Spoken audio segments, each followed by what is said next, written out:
Bismillahirrahmanirrahim. Assalamualaikum warahmatullahi wabarakatuh. Innal hamdalillah nahmaduhu wa nasta'inuhu wa nastaghfiruh wa na'udzu billahi min shururi anfusina wa sayyiati a'malina. May yahdihillahu fala mudilla lahu wa may yudlil fala hadiya lahu.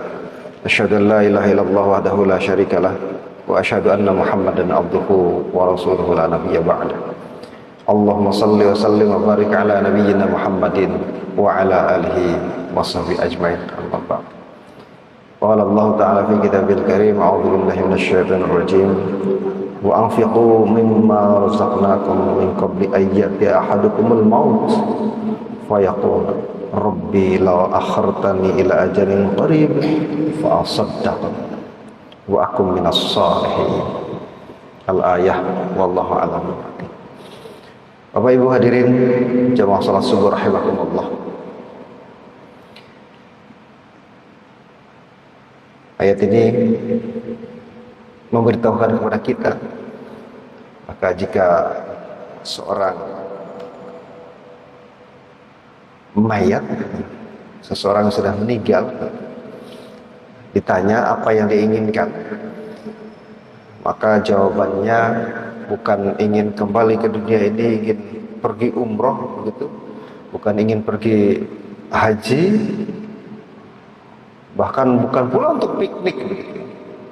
Jawabannya adalah laula akhartani ila ajalin qarib fa asaddaq. Jadi ingin bersedekah, sesuatu yang barangkali menurut kita biasa saja begitu, tapi bagi mayat itu ternyata luar biasa. Maka mari kata-kata biasa saja itu kita ubah menjadi sesuatu yang luar biasa. Karena bayangkan, yang sudah berpindah alam pun inginnya itu bersedekah. Dan salah satu sedekah, bentuk sedekah macam-macam. Ada yang wajib itu zakat gitu. Kemudian ada juga yang lainnya sunnah seperti wakaf. Ibu bapak hadirin yang dirahmati Allah, beberapa hari yang lalu saya sampaikan bahwa dari Ibnu Jabir menyampaikan lam yakun min ashabin Nabi sallallahu alaihi wasallam dzul maqdiratin illa waqafa. Tidak ada satupun dari sahabat Rasul yang memiliki kemampuan kecuali berwakaf. Nah, apakah kita termasuk yang memiliki kemampuan untuk berwakaf? Sekali lagi, kalau patokannya untuk wakaf aset, tentu tidak semua. Tetapi ada jalan lain untuk sama-sama berwakaf, yakni yang kita kenal dengan wakaf uang atau wakaf tunai. Hadirin yang dirahmati Allah, barangkali ini adalah suatu hal yang baru, tapi sesungguhnya sudah lama Bapak Ibu hadirin yang dirahmati Allah. Wakaf uang, wakaf tunai, wakaf nukud gitu. Ada perbedaan pendapat memang terkait dengan wakaf tunai ini.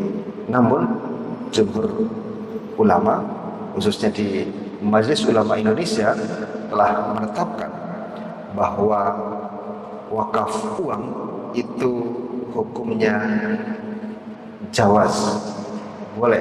Di Majelis Ulama Indonesia telah menetapkan pada tahun 2002, bahkan sebelum Undang-Undang Wakaf 41 tahun 2004 hadir, Majelis Ulama telah memfatwakan bahwa wakaf uang itu adalah jawaz, sunnah, boleh. Jadi tidak ada masalah. Secara hukum positif Indonesia, wakaf uang sudah diperkenankan, boleh begitu kan. Tadi disampaikan ada beberapa perbedaan pendapat di kalangan para ulama. Masalahnya kemudian adalah Bapak Ibu hadirin, ternyata literasi tentang wakaf uang itu masih belum begitu tinggi. Wakaf secara literasi masih berada di bawah zakat. Apalagi wakaf uang itu lebih rendah lagi. Sehingga sangat wajar apabila kemudian rekan-rekan misalnya di Unisa begitu, mahasiswa, loh ada tuh wakaf uang. Nah, itu. Karena memang literasinya masih rendah. Padahal Bapak Ibu hadirin rahmati Allah, wakaf uang itu sudah dipraktekkan loh sejak abad kedua Hijriah. Ya. Jadi sebagai disebutkan dalam hadis yang diriwayatkan oleh Imam Al-Bukhari, dijelaskan bahwa Imam Al-Zuhri, salah seorang terkemuka dari peletak dasar kualifikasi hadis, bahwa memfatwakan dianjurkannya wakaf dinar dan dirham untuk pembangunan sarana dakwah, sarana sosial dan pendidikan umat Islam. Adapun caranya dengan menjadikan uang tersebut sebagai modal, kemudian keuntungannya disalurkan. Bapak Ibu yang dirahmati Allah, Presiden Jokowi tahun 2021 mencanangkan adanya Gerakan Nasional Wakaf Uang (GNWU). Potensi wakaf uang, wakaf tunai menurut Presiden ada 180 triliun, luar biasa. Tetapi nyatanya per hari ini Badan Wakaf Indonesia baru mencatat 1 triliun saja, lebih sedikit. Masih jauh. Masih jauh. Betapa banyaknya potensi wakaf uang itu. Kemarin kita sedikit spill, ya. Apa bedanya wakaf uang dengan infak dan sedekah, gitu kan? Jadi kalau wakaf itu kan abadi, sedangkan infak dan sedekah harus segera terdistribusi. Itu salah satu perbedaannya. Nah, kemudian ada yang bertanya, kita sering melihat ada pamflet wakaf untuk masjid 1 meter 250.000 rupiah. Nah, ini kategorinya wakaf uang atau bukan? Karena uangnya tidak abadi, begitu. Yang Bapak Ibu setorkan itu adalah bentuk uang 250.000, 500.000, 1 juta, kemudian dijadikan sesuatu. Misalnya ambulan, begitu. Pada saat pandemi itu ada wakaf ambulan 250.000, wakaf untuk masjid 500.000, setengah meter, 1 meter misalnya. Bapak Ibu hadirin yang dirahmati Allah, dalam undang-undang disebutkan bahwa itu adalah wakaf melalui uang. Begitu, ya? Bedanya wakaf uang dengan wakaf melalui uang adalah kalau wakaf uang disetorkan, maka uang itu harus dijaga. Karena ain wakafnya, yang menjadi wakafnya adalah uangnya itu sendiri. Terkumpul saat ini 1 juta, 2 juta, terus berkumpul.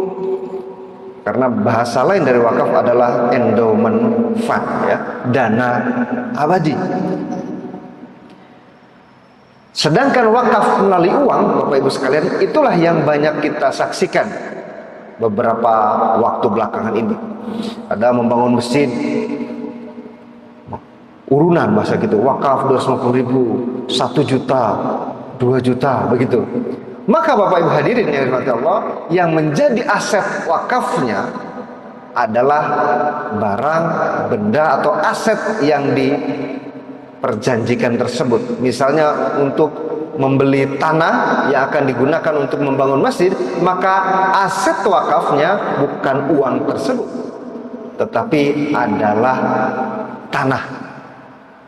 Jadi yang dijaga keabadiannya tanahnya tersebut, bukan uangnya, karena uangnya jelas akan dibelikan tanah. Demikian pula wakaf pengadaan ambulan, maka ain wakafnya itu adalah ambulan itu sendiri. Bapak Ibu hadirin yang dirahmati Allah, maka Badan Wakaf Indonesia pernah ada akbari wakaf membangun negeri. Loh, apa hubungannya begitu? Bapak Ibu hadirin yang dirahmati Allah, kalau kita telusur lebih panjang lagi betapa dahsyatnya peran wakaf dalam membangun negeri ini. Apa contohnya, Mas Ede? Bapak Ibu, kalau mungkin sebentar lagi akan ada tol yang mendekati Unisa ini.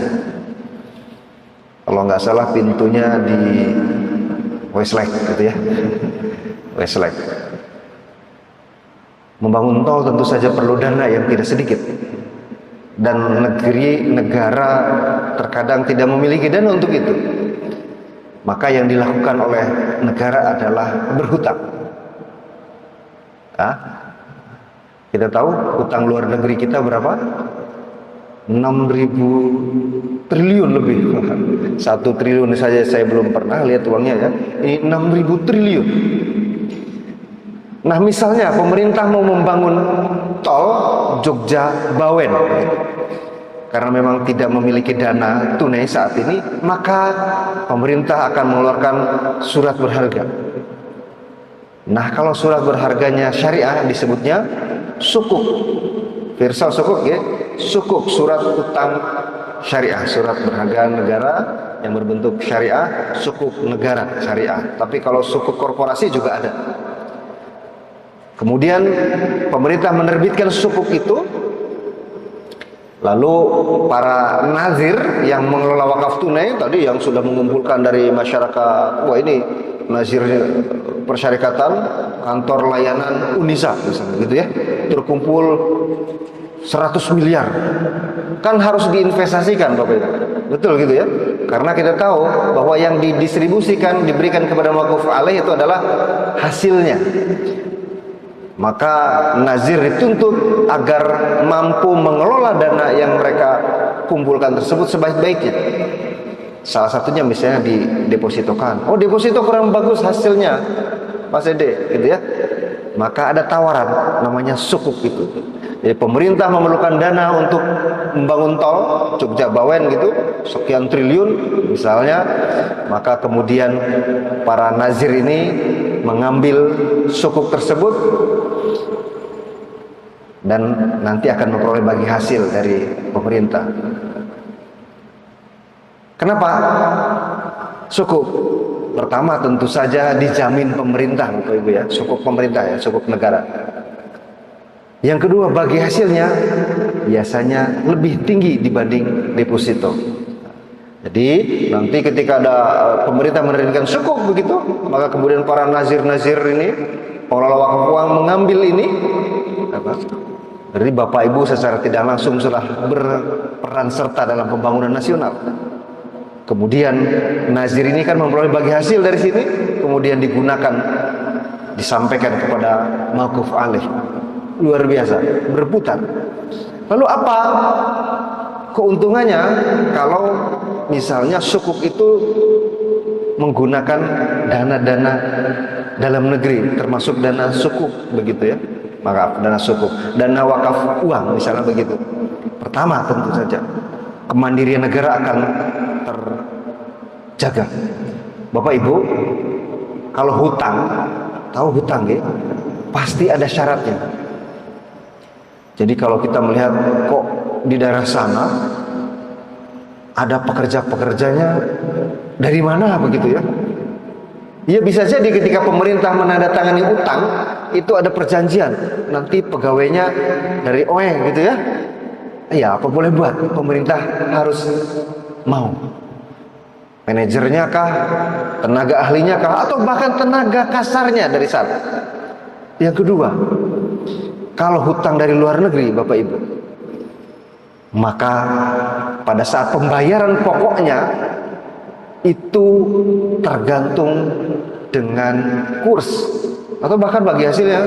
Jadi pemerintah selalu mengagendakan atau menganggarkan di APBN untuk pembayaran bunga hutang berapa triliun, berapa puluh triliun. Dan kalau dolar sedang gonjang-ganjing, wah bisa repot itu. Krisis moneter 98 salah satunya dipengaruhi karena itu.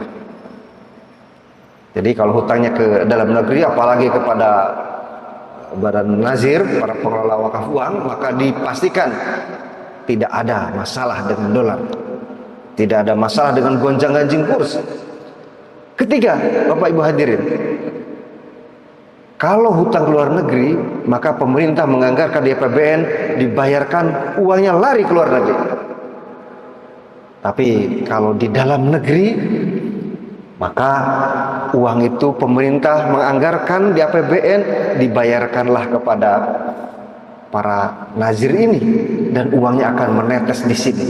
Kalau bahasa ekonominya terjadi multiplier effect terjadi di dalam negeri. Masya Allah. Sekali lagi, kemandirian bangsa akan terjaga negeri ini tidak tergadai lagi, Bapak Ibu hadirin yang hebat Allah. Maka salah satu tugas kita tentu saja bagaimana terus menggelorakan bahwa ada loh salah satu instrumen keuangan syariah yang tidak hanya bernuansa ibadah saja, tapi bernuansa sosial seperti wakaf tunai ini. Apalagi memang tidak harus besar. Monggo dicek, ada rekan-rekan di nazir-nazir yang kemudian membuat flyer wakaf senilai 1 cangkir kopi. Ngopi berapa di sini? 10.000, 20.000. Dan Anda, kita bisa berwakaf senilai itu. Profesor Nuh, Profesor Muhammad Nuh, Ketua Badan Wakaf Indonesia, menyampaikan bahwa kita Indonesia ini memasuki era baru perwakafan nasional. Apa yang dimaksud era baru perwakafan nasional? Apa cirinya? Yang pertama, wakaf tidak lagi hanya 3M seperti yang kemarin tuh. Ada masjid, ada madrasah, ada makbarah. Tapi sudah macam-macam. Ada wakaf untuk ruko misalnya begitu, ada wakaf untuk mall, ada wakaf untuk rumah sakit ya. Jadi kalau di Serang ada rumah sakit Ahmad Wardi, karena yang wakafnya Pak Ahmad Wardi begitu, rumah sakit mata itu digratiskan ya, karena memang dibiayai oleh wakaf, kerjasama Badan Wakaf Indonesia dengan Dompet Duafa. Yang kedua, yang tadi bahwa wakaf itu sudah beraneka ragam. Yang kedua, kalau zaman dulu, zaman baheula, orang yang berwakaf itu biasanya nyuwun sewu usianya sudah jelang senja begitu. Mungkin sudah agak kurang enak, sudah sakit-sakitan, kemudian bapak, ibu memanggil putra-putrinya, "Ledo, rasanya bapak sudah tidak lama lagi," gitu. Bapak ingin mewakafkan sebagian lahan kita untuk masjid, untuk madrasah, untuk kemaslahatan yang lainnya. Itu dulu. Tapi sekarang yang berwakaf itu milenial. Kenapa milenial? Nah, yang berikutnya. Kalau dulu wakaf itu rumit. Karena harus bawa sertifikat, datang ke kantor KUA. Kantor KUA Gamping di mana ini? Karena wakafnya wakaf aset. Tapi sekarang tidak lagi, Bapak Ibu hadirin sekalian. Bangun tidur jelang sahur, Bapak Ibu tinggal buka HP. Kalau yang dibangun oleh Muhammadiyah ada namanya Jariyahmu ya. Nanti sebentar lagi sudah di launching sebetulnya begitu kan.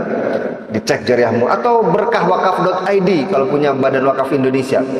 Bapak Ibu bisa melihat, cek berkahwakaf.id. Isinya wakaf untuk membiayai ustadz-ustadz di daerah terpencil, wakaf untuk renovasi masjid, wakaf untuk dan sebagainya. Berapapun Bapak Ibu dipersilahkan. Kita lagi-lagi memasuki era baru perwakafan nasional. Betapa mudahnya kita berwakaf karena memang didukung oleh digitalisasi. Maka Bapak Ibu hadirin yang dirahmati Allah, melihat betapa dahsyatnya peran wakaf, sekali lagi tidak hanya mengantarkan kita menuju pintu surga insya Allah, tapi juga mengantarkan bangsa ini dari Jogja ke Bawen misalnya begitu ya. Kalau memang itu kemudian pemerintah mengeluarkan sukuk untuk membangun tol, atau bisa saja bangunan-bangunan nanti yang diperlukan oleh Persyarikatan Muhammadiyah misalnya, dan juga Aisyah ketika membangun menggunakan skema itu, cash wakaf link sukuk temporer Bapak Ibu, cash wakaf link sukuk. Jadi Bapak Ibu punya 1 juta beri saya kontribusi, dan di tahun ketiga, tahun keempat sesuai perjanjian uangnya kembali, tapi Bapak Ibu sudah berwakaf. Tentu saja Bapak Ibu tidak mengharapkan kok nggak ada bagi hasilnya, kan untuk wakaf gitu ya. Jadi sudah cash wakaf link sukuk yang ke-5 atau keberapa ya, pemerintah sudah mengeluarkan. Alhamdulillah responnya juga sangat baik.